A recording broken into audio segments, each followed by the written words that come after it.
అపోస్తులైన పౌలు పరిశుద్ధుడైన మరి దేవుని రక్తం చేత కడగబడి దేవుని చేత పిలువబడిన పరిశుద్ధుడైన పౌలు గారు అపోస్తులుగా పిలువబడుతూ అనేక మందిని పరిచర్యలో ముందుకు నడిపిస్తూ అనేకమైనటువంటి కార్యాలు చేయడానికి దేవుడు ఆయన ద్వారా సహాయం చేసి తిమోతికి రాసిన రెండవ పత్రిక 2వ అధ్యాయము 15వ వచనము నుండి 21వ వచనం వరకు నేటి దిన ధ్యానాంశంగా మనం చదువుకుందాం. సుమలత ప్రశాంత్కి ఇవ్వండి, చదువుతుంది. లేదా వనిత మా ఇద్దరికి షేర్ చేసుకోండమ్మా, చదవండి. రైట్, వాక్యం చదవండి. దేవుని ఎదుట యోగ్యునిగాను సిగ్గుపడనక్కరలేని పనివానిగాను సత్యవాక్యమును సరిగ్గా ఉపదేశించు వానిగాను నిన్ను నీవే దేవునికి కనపరుచుకొనుటకు జాగ్రత్త పడుము. అపవిత్రమైన వట్టి మాటలకు విముఖుడవై ఉండుము. అట్టి మాటలాడు వారు మరీ ఎక్కువగా భక్తిహీనులగుదురు. చదువమ్మా. కొరుకు పుండు ప్రాకినట్లు వారి మాటలు ప్రాకును. వారిలో హూమనయును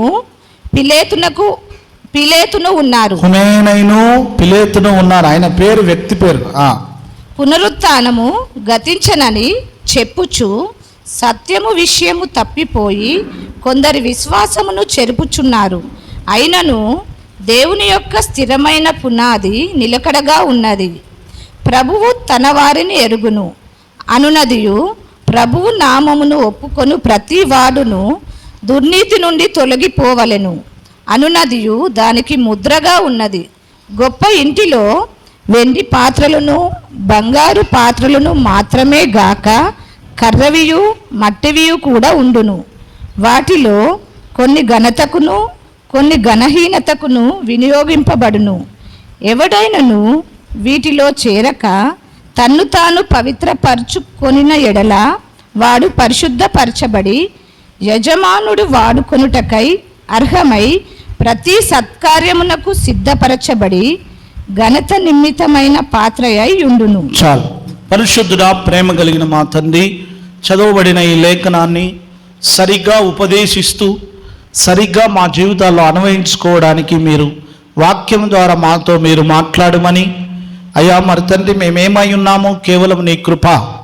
నా తండ్రి, నీ దాసునైన నా స్వరమును మా ప్రభువా నీ ప్రజలకు వినిపిస్తూ ఉండగా నాలో మీరుండి నీ బిడ్డలతో మీరు మాట్లాడమని సమస్త మహిమ ఘనత ప్రభావాలు చెల్లిస్తూ యేసు నామమున ప్రార్థిస్తున్నాం తండ్రి, ఆమేన్. మంచిది ప్రియులారా, దేవుని వాక్యాన్ని చదువుతూ ఉన్నప్పుడు అపోస్తులైన పౌలు తిమోతికి 2 పత్రికలు రాస్తాడు. అది మొదటి పత్రిక, 2వ పత్రిక. ఈ 2 పత్రికలలో కూడా అపోస్తుడైన పౌలు సౌలుగా ఉన్నప్పుడు మారిపోయిన తర్వాత, పౌలుగా మార్చబడిన తర్వాత ఆయన అనేక మంది శిష్యులను తయారు చేశాడు. అనేక మంది ఆత్మీయమైన పిల్లల్ని తయారు చేశాడు. అనేక మంది సేవలో పాల్గొనే వారిని తయారు చేశాడు. ఇప్పటిదాకా సిస్టర్ ప్రార్థన చేశారు, ప్రభువా మమ్ములను నీకు ఇష్టమైన పాత్రగా వాడుకోమని, చెయ్యమని. ఇది వాస్తవం ప్రియులారా. సంఘములో మనం ఎంతకాలము వింటున్నామనేది ప్రాముఖ్యము కాదు, విన్నదాన్ని ఎంత మట్టుకు ఆచరణలో పెడుతున్నామనేది చాలా ప్రాముఖ్యం. మీకు అర్థమవుతుందా? దేవుని మాటలు మనం ఎన్ని సంవత్సరాలు వింటున్నామనేది ఎంత ప్రాముఖ్యమో, ఆ మాటల్ని మనం ఆచరణలో పెడుతున్నామా లేదా అనేది కూడా అంతే ప్రాముఖ్యం. అప్పుడే దేవుని సన్నిధిలో దేవుడు మనల్ని వాడుకోవడానికి సహాయం చేస్తూ ఉంటాడు. అప్పుడు మీరు అడగొచ్చు, అన్న దేవుడు వాడుకునే పద్ధతి ఏంటి అని అడగొచ్చు. దేవుడు వాడుకునే పద్ధతి ఒక వాక్యం బోధిస్తేనే దేవుడు వాడుకున్నట్ట కాదు, లేకపోతే పాటలు పాడుతుంటూనే దేవుడు మనల్ని వాడుకున్నట్ట కాదు, ప్రార్థన చేస్తుంటేనే దేవుడు మనల్ని వాడుకున్నట్ట అంటే కాదు. ఇవన్నిటి కూడా దేవుడు వాడుకునేటువంటి విధానంలో కొన్ని పద్ధతులు కొన్ని విధాలుగా దేవుడు కొంతమందిని వాడుకుంటూ ఉంటాడు.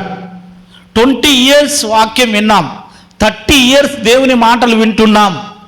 వినువారు మాత్రమై ఉండక, గమనించండి, మనం వినేవారు మాత్రమై ఉండక ఆ వాక్యాన్ని ఆచరణలో పెట్టాలి అని అపోస్తలుడైన పౌలు ఉద్దేశము. తిమోతికి ఈ పత్రిక రాస్తాడు. రాసి చెప్తాడు, తిమోతి, నేను పలానా చోటికి నేను పంపిస్తున్నాను. పలానా చోటికి పంపించే వారిలో చాలామంది మంచివారే ఉంటారు అనుకోకు. అందులో కొంతమంది కొరికే పుండ్ల వంటి వారు ఉంటారు. చూడండి, కొరుకు పుండు ప్రాకినట్టు వారి మాటలు ప్రాకును. 17వ వచనం చూడండి. ఒక వ్యక్తులకు ఇద్దరు గురించి చెప్తున్నాడు.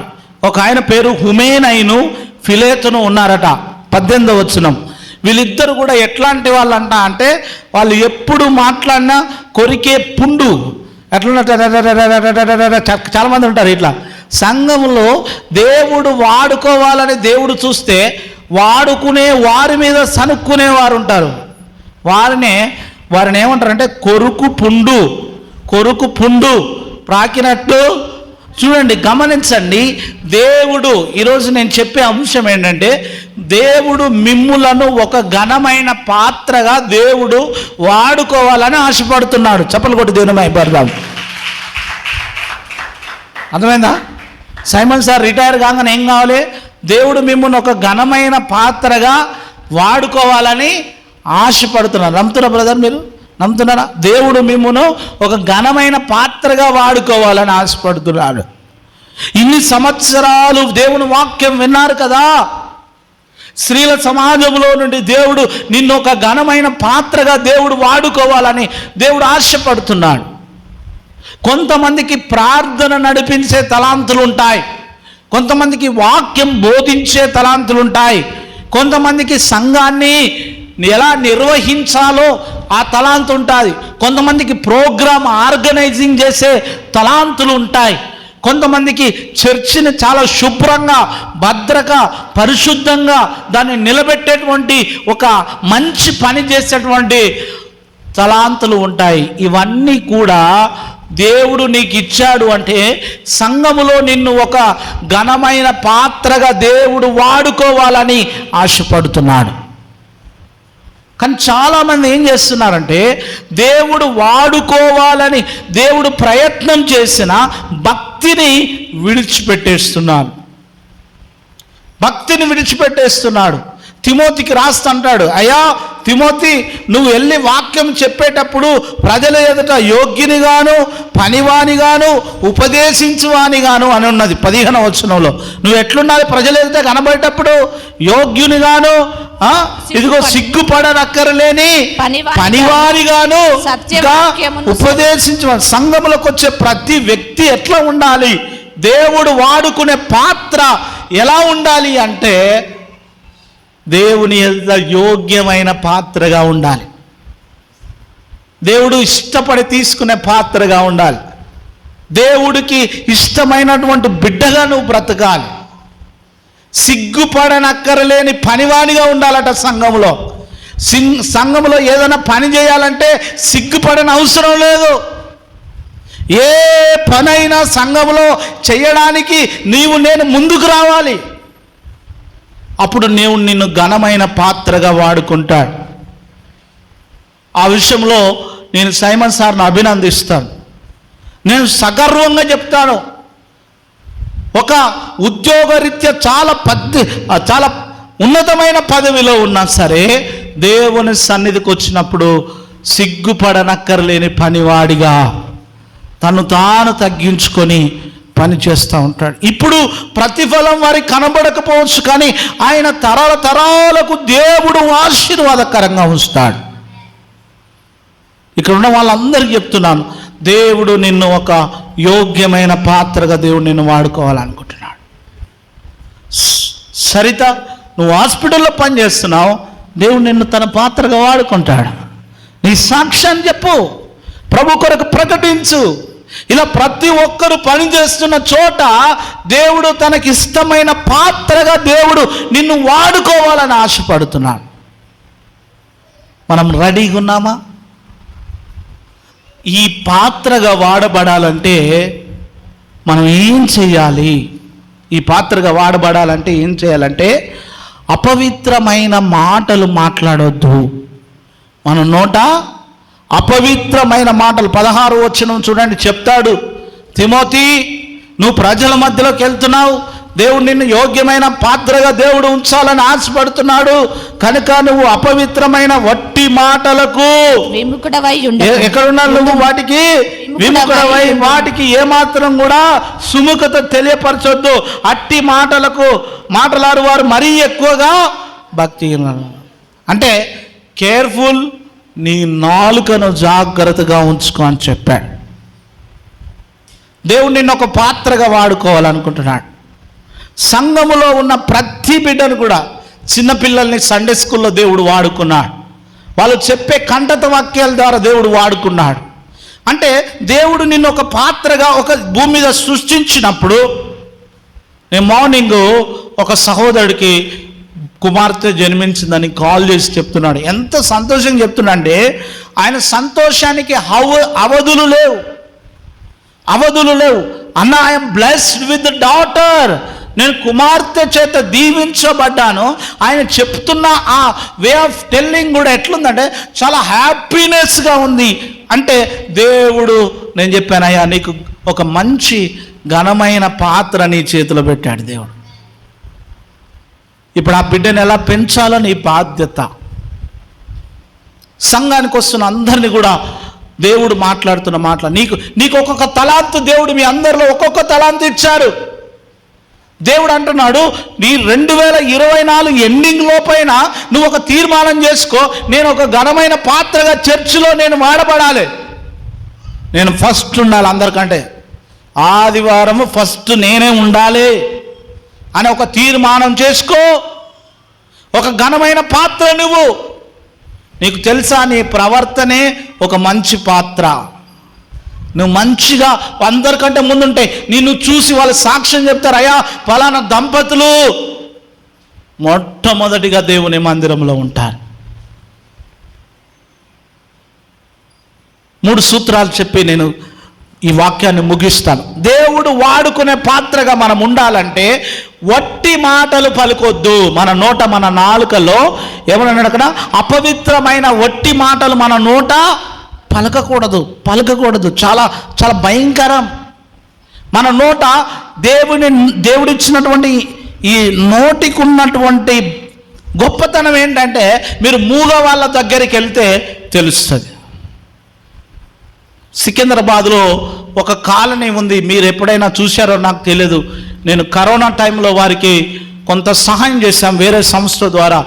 ఏం చేసామంటే వారికి ఆహారము పొట్లాలు కానీ వారికి నిత్యావసర వస్తువులు మేము ఇచ్చాం. అక్కడ ఒక కాలనీ ఉంది, మూగ, చెవిటి, గ్రుడ్డి వాళ్ళ కాలనీ ఉంది. మూగవారు ఉంటారు అక్కడ, చెవిటి వారు ఉంటారు అక్కడ, గ్రుడ్డి వారు ఉంటారు. మీకు అద్భుతం ఏంటి తెలుసా, అక్కడ వాళ్ళకి ఎవరు సహాయం చేసే వాళ్ళు ఉన్నారు, వాళ్ళ పనులు వాళ్ళే చేసుకుంటారు. ఆ కాలనీలో ఎవరి దర్వాజా ఎక్కడుందో వాళ్ళకే తెలుసు, ఎవరి వస్తువులు ఎక్కడున్నాయో. నాకు ఆశ్చర్యం వేసింది, ఆ కాలనీకి వెళ్తే నేను అక్కడికి వెళ్ళగానే, నేను ఇంకో బ్రదర్ వెళ్ళగానే ఒక అమ్మ నీళ్ళు తెచ్చిచ్చింది. అమ్మ నీకు ఎట్లా తెలిసింది ఆ బిందె ఎక్కడ ఉంది, ఆ నీళ్ళు ఎక్కడ ఉన్నాయంటే, మాకు తెలుసయ్యా, 100 పాసినయ్యా అన్నది. నేను ఫోటో తీసుకున్నా ఎమ్మడే. ఆమె ఆ వాటర్ కాడికి వెళ్ళి ఫ్రిడ్జ్ ఓపెన్ చేసి ఫ్రిడ్జ్లోకి వెళ్ళి నీళ్ళు తెచ్చి, ఒక మనిషికి కళ్ళు ఎట్లుంటాయో అట్లనే వెళ్ళి తెచ్చిచ్చింది. దర్వాజా ఎక్కడుందో కాలు తీసి అట్లే వేస్తుంది. నాకు ఆశ్చర్యం, ఎంత వాళ్ళ భర్త కూడా కాళ్ళు లేవు, ఆ బకెట్లో నీళ్ళున్నాయి, ఈ పో కాళ్ళు కడుక్కుంటానని చెప్తున్నాడు. అరే ఎలా? కొంతమంది కళ్ళుండి కూడా లేనట్టుగా ప్రవర్తిస్తాడు. అప్పుడు అనిపించింది, నేను వాళ్ళ కాలనీలే ఉంటే బాగుండు అనిపించింది నాకు.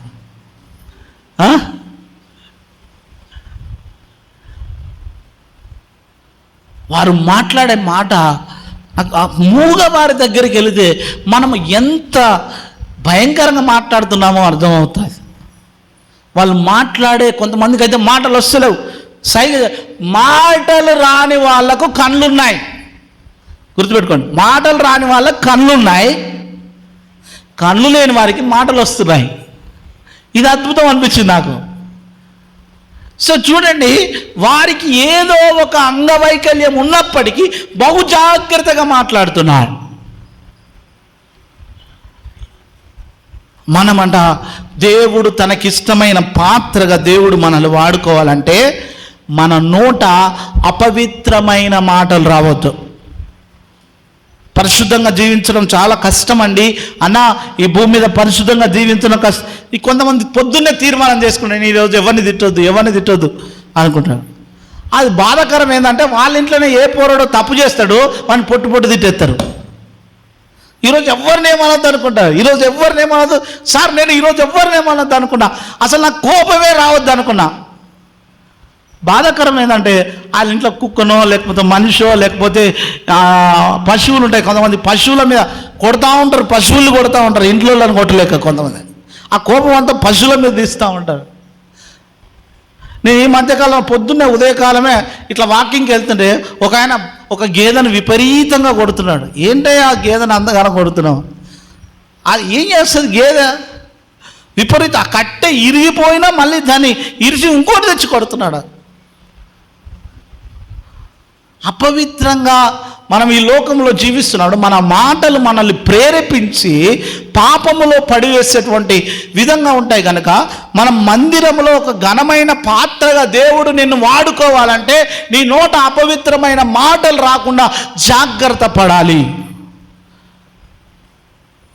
అందుకనే పరిశుద్ధ గ్రంథ ప్రామాణిక గ్రంథంలో ఏమని రాయబడిందంటే ఎఫెసీయులకు రాసిన పత్రిక 5వ అధ్యాయంలో, ఎఫెసీయులకు రాసిన పత్రిక 5వ అధ్యాయం తీద్దాం అందరూ కూడా.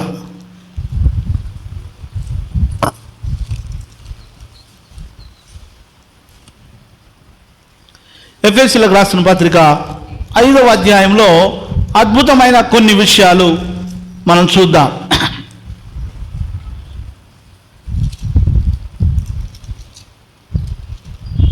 అందరికి సుపరిచితమైన లేఖనము. అందరం కూడా ఏం చేస్తామంటే పెళ్ళిళ్ళప్పుడే చదువుతాం, పెళ్లి చేసేటప్పుడు చదువుతూ ఉంటాం. 5వ అధ్యాయాన్ని అప్పుడే ఉపయోగిస్తాను. మన నోట అపవిత్రమైన మాటలు రాకుండా ఉండడానికి 2 జాగ్రత్తలు తీసుకోవాలి. చూడండి, స్త్రీలారా 22వ వచనం. ఫస్ట్ స్త్రీలు ఏం చేయాలంటే ఇంట్లో మీ నోరు ఎక్కువగా మాట్లాడొద్దంటే స్త్రీలు ఏం చేయాలి? స్త్రీలారా ప్రభువుకు వలె మీ సొంత పురుషులకు లోబడి ఉండుడి. అంతే, సరిపోతుంది. మీ భర్త ఎక్కువగా ఆయన నోట నుండి ఏ భాష రావద్దంటే మీరు ఏం చేయాలి? స్త్రీలారా మీ స్వపురుషులకు. ఏ పురుషులకు అంటే జాన్వేస్లీ స్వపురుషులు అంటే సొంత పురుషులకు. ఏమండి, చాలామంది నేను చూస్తూ ఉంటాను, స్వపురుషులు అనగానే కొంతమంది ఏం చేస్తారంటే స్త్రీలు కానీ వేరే పురుషుల ముందు భర్తను పొట్టు తిట్టేస్తూ ఉంటారు. ఇది అస్సలు మంచోడు కాదంటూ ఉంటారు. ఒకవేళ మంచివాడు కాకపోయినా నేను చెప్పేటువంటి మాట ఏంటంటే నీ భర్తను సరి అయిన పద్ధతిలో తీసుకురావడానికి నీ నోటిని జాగ్రత్తగా ఉంచుకోవాలి. పురుషులు ఏం చేయాలి మరి? 25వ వచనం చూడండి. పురుషులారా మీరును మీ భార్యలను ప్రేమించుడి. ఎవరిని ప్రేమించాలి? పురుషులారా మీ భార్యలను. ఇప్పుడు చాలామంది భార్యల కంటే సెల్ ఫోన్ ఎక్కువ ప్రేమిస్తున్నారు.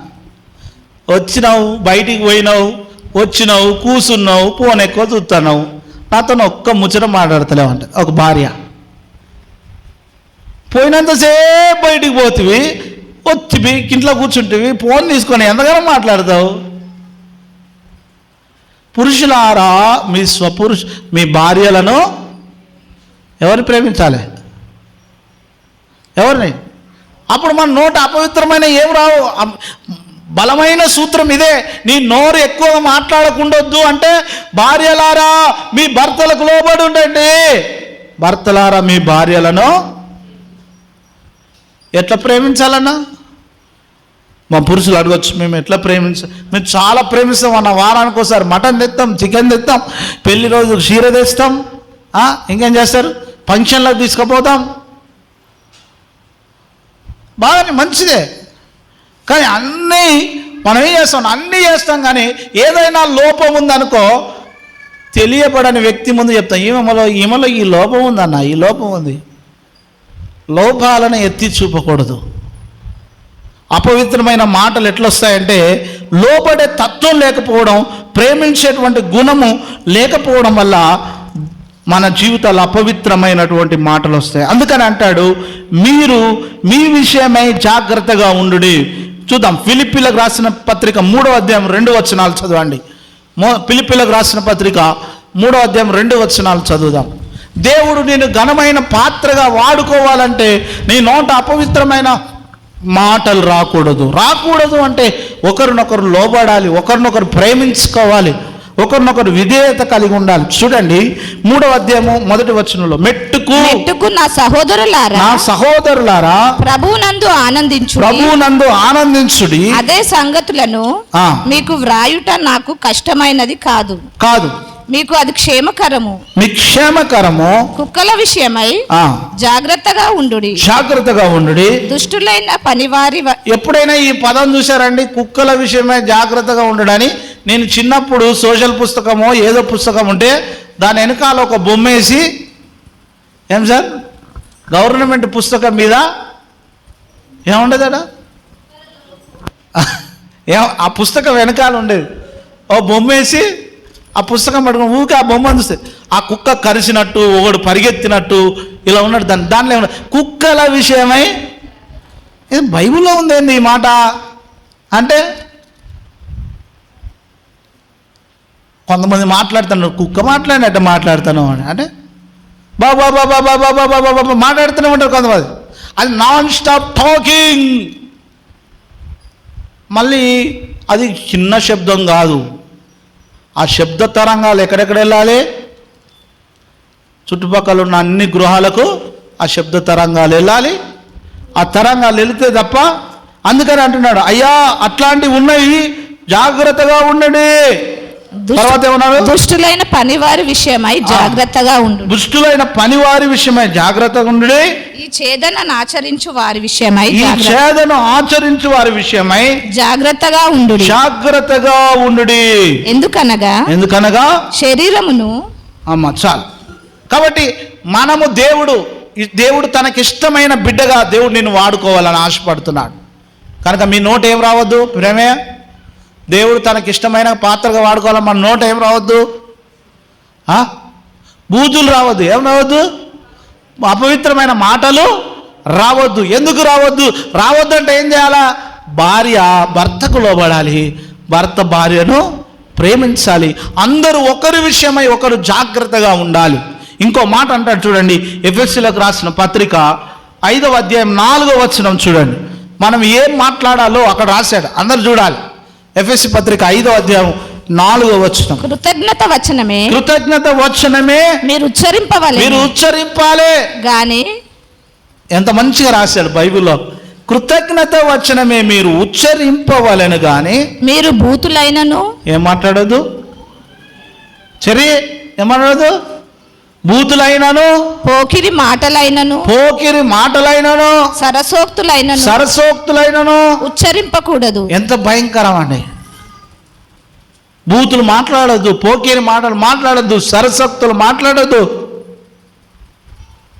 ఇంకేమన్నాడమ్మా? ఇవి మనకు తగవు. దేవుడు నీకు ఇష్టమైన పాత్రగా ఎంచుకోవాలని ఆశపడుతున్నాడు. నా కుమారుడా, నువ్వు నాకు చర్చిలో ఎట్లా కనబడాలి అంటే దేవుడు అంటున్నాడు, నాకు ఇష్టమైన బిడ్డగా దేవుడు నిన్ను తన పాత్రగా ఉంచుకోవాలనుకుంటున్నాడు.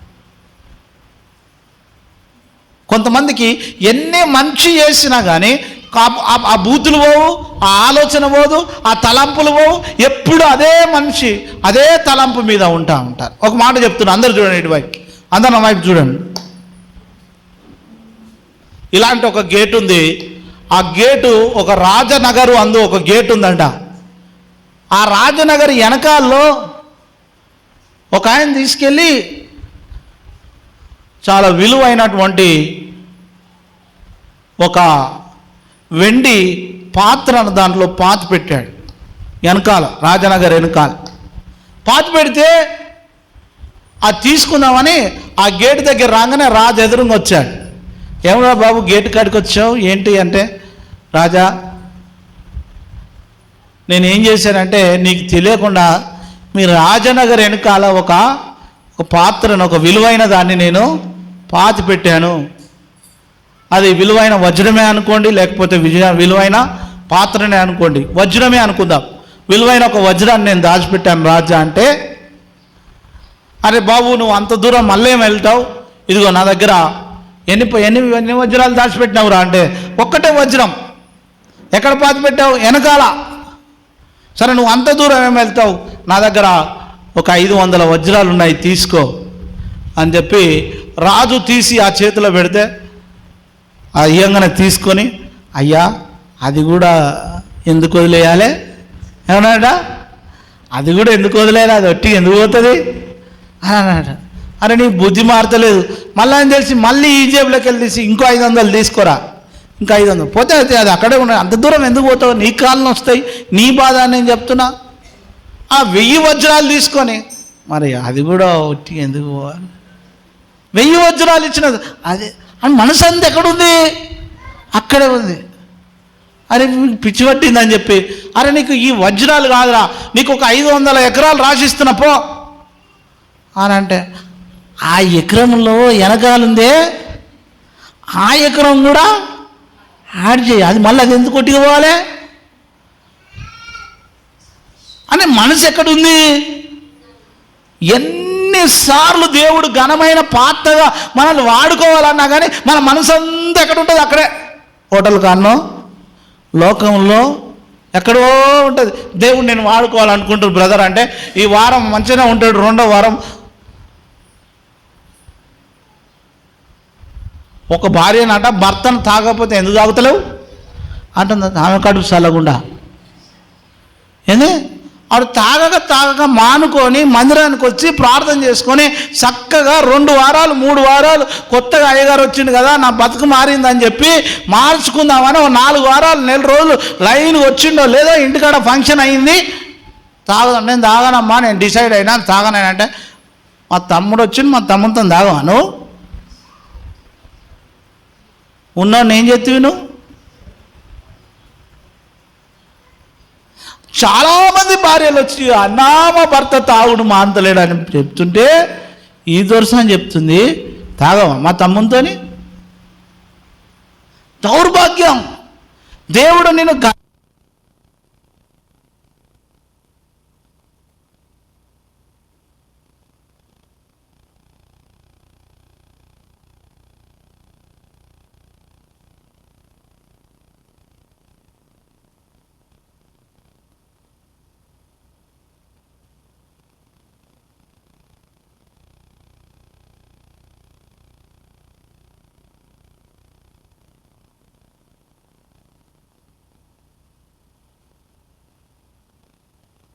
ఏమో 4వ వచనాన్ని ఒకసారి మనం చదువుకుందాం. వెండిలోని మస్టు తీసివేసిన ఎడల, అందరు చూడండి ఆ వచనాన్ని చూడండి ఒకసారి, చాలా ఇంపార్టెంట్ మాట. వెండిలో మస్టు తీసివేసిన ఎడల, మస్టు తీసివేసిన ఎడల పుటము వేయువాడు పాత్ర ఒకటి సిద్ధపరచును. అబ్బా ఎంతమందికి ఈ వాక్యం అర్థమైంది? నాకైతే చాలామంది తెలుగు పండితులు, మంచి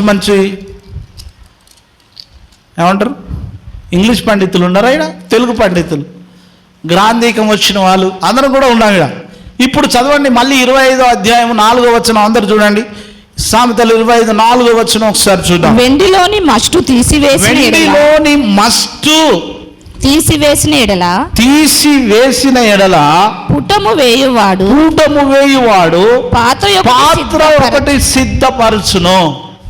దేవుడు నిన్ను సిద్ధపరిచి ఒక ఘనమైన పాత్రగా దేవుడు నిన్ను పెట్టాలని దేవుడు ఆశపడుతున్నప్పుడు మొట్టమొదటిగా నీ నోట నుండి అపవిత్రమైన మాటలు మాట్లాడొద్దు. రెండవదిగా దేవుడు నిన్ను ఒక మంచి పాత్రగా ఈ ఇంట్లో, ఈ సంఘములో, ఈ సమాజంలో, మన గ్రామంలో నిన్ను ఒక మంచి వ్యక్తిగా దేవుడు నిలబెట్టి ఒక మంచి పాత్రగా, వెండి పాత్రగా నిన్ను దేవుడు నిలబెట్టాలంటే నీలో నుండి మస్ట్ ఏంటిదట, అది 5వ వచనం చూడండి. ఏంటిది మస్ట్ అంటే అర్థం ఏంటి? మస్ట్ తీసివేసిన ఎడల. మస్ట్ అంటే ఏంది? మీరు ఎప్పుడైనా చూడండి, ఎప్పుడైనా వెండి పాత్ర చేసేటప్పుడు ఆ పాత్ర మీద ఒకటి పోస్తారు. ఏం పోస్తారు? ఆ పాత్ర మీద ఆ పాత్ర తయారు చేయడానికి అది వెండిలాగానే ఉంటుంది. దాన్ని ఏం చేస్తారంటే మట్టి దాని మీద పోసి ఆ మట్టి మీద అది పోస్తారు. చిన్నప్పుడు మేము చెట్ల కింద చేస్తుండే వాళ్ళు చూసేవాళ్ళం. ఎస్, దాన్ని చేస్తున్నప్పుడు ఆ కింద ఉన్నటువంటి ఆ మట్టిని తీసేస్తే ఆ పాత్రలో నింపడానికి అవకాశం ఉంటుంది. అంతేనా కాదా? ఆ మట్టి అట్లే ఉంటే తింపడానికి ఉండదు. ఆ పాత్రలో ఇక్కడ చూడండి, ఈ వచనం చూడండి, వెండిలోని మస్టు తీసివేసిన ఎడల పూటము వేయువాడు పాత్ర ఒకటి సిద్ధపరుస్తాడట. అంటే ఆ మట్టి తీసేస్తే తప్ప, ఆ మస్టు తీసేస్తే తప్ప ఆ పాత్ర వాడబడదు. మస్టు అంటే ఏంటంటే భక్తిహీనత. మనము దేవుడు మనలో ఒక పాత్రగా దేవుడు వాడుకోవాలనుకుంటే మనలో ఉన్న ఆ భక్తిహీనత తీసేయాలి. కీర్తనలో ఒకసారి చూద్దాం. మస్తును గురించి ఆయన మాట్లాడుతూ అంటాడు, మన కీర్తనల గ్రంథము 119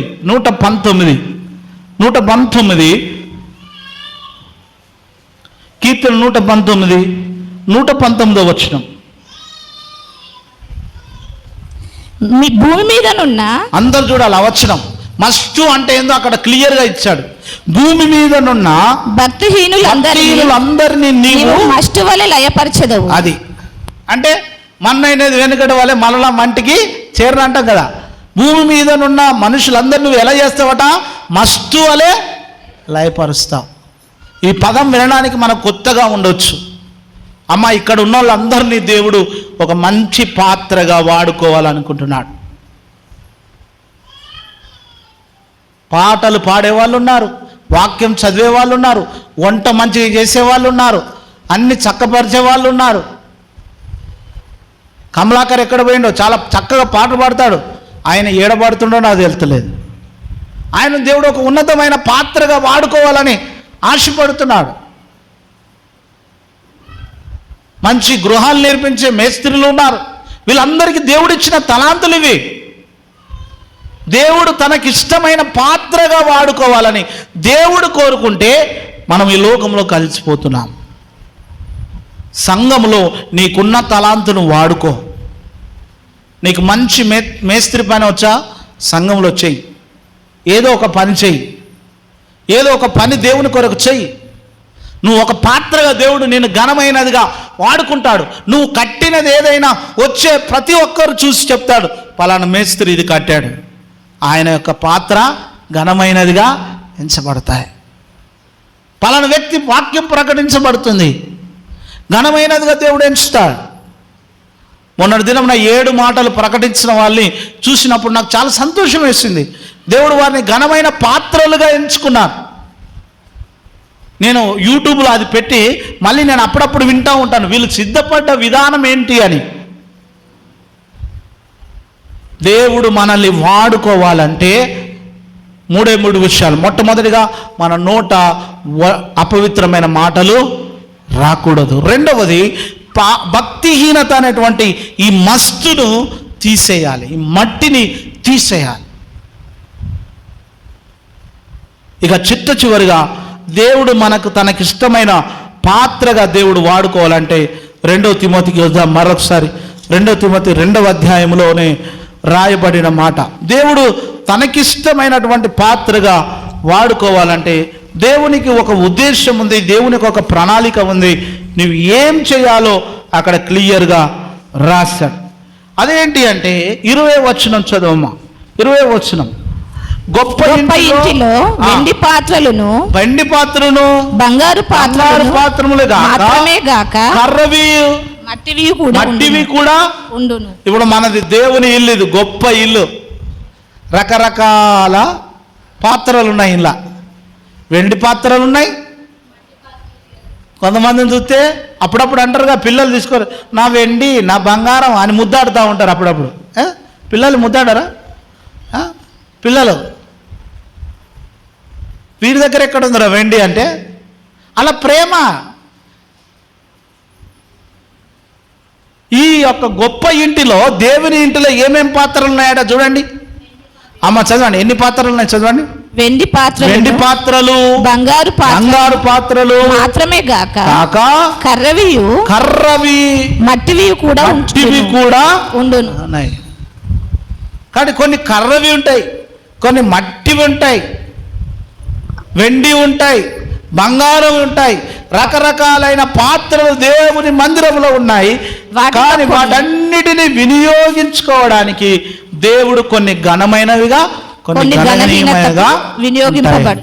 కానీ నిన్ను దేవుడు ఉన్నతమైనటువంటి ఒక పాత్రగా దేవుడు నిన్ను ఉంచాలని ఆశపడుతున్నాడు. ఇక మూడవదిగా మీరేం చేయాల్సిన పని ఏంటంటే 21వ వచనంలో ఉంటుంది, అది చదివి మనం ముగించుకుందాం.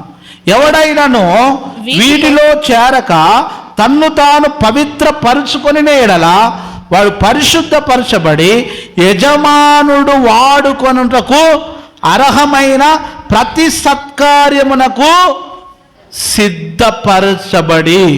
అంటే మూడో విషయం ఏం చేయాలి అంటే సత్కార్యాలు చేయడానికి సిద్ధపడి ఉండాలి. మంచి మంచి కార్యాలు, సంఘంలో ఉన్నవాళ్ళు సత్కార్యాలు, మంచి కార్యాలు.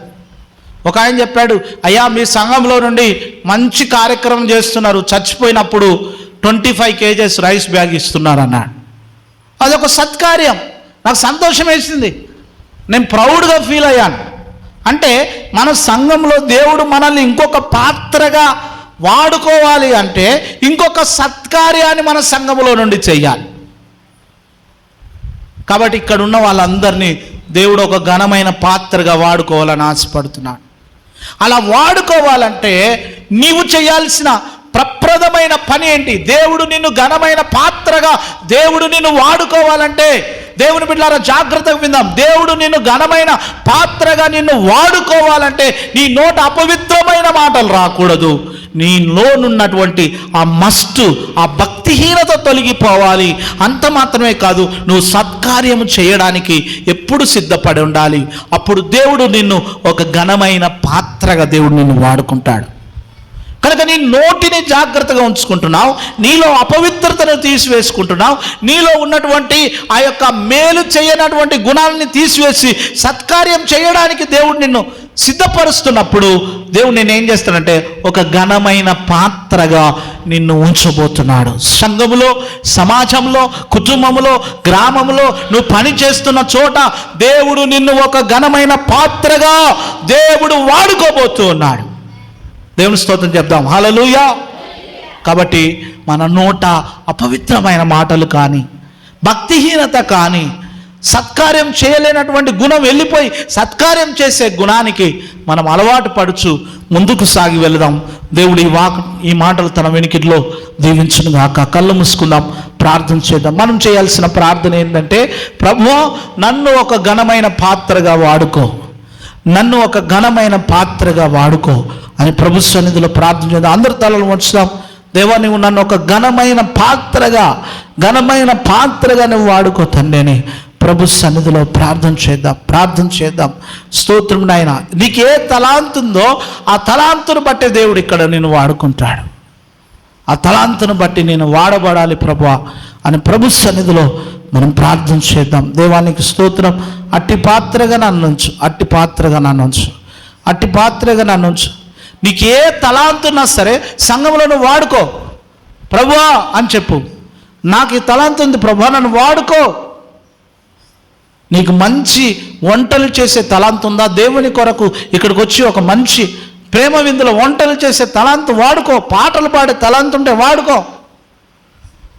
పరిచర్య చేసే తలాంతు ఉంటే దేవుడు నన్ను వాడుకో అంటే దేవుడు నిన్ను ఒక ఘనమైన పాత్రగా ఎంచాలనుకుంటున్నాడు. బిడ్డ ప్రార్థన చేసుకుందాం. చెప్పబడిన వాక్యం నీరు కట్టి ఫలింప చేయలాగున సైమన్ గారు ముందుకు వచ్చి ప్రార్థనలు నడిపిస్తారు. వాక్యమును దేవుడు నీరు కట్టి ఫలింప చేసి సంఘ బిడ్డలకు దీవెనకరంగా ఉంచి తన యొక్క ఘనమైన పాత్రగా ప్రతి ఒక్కరిని వాడుకునే విధంగా దేవుడు ఉంచులాగున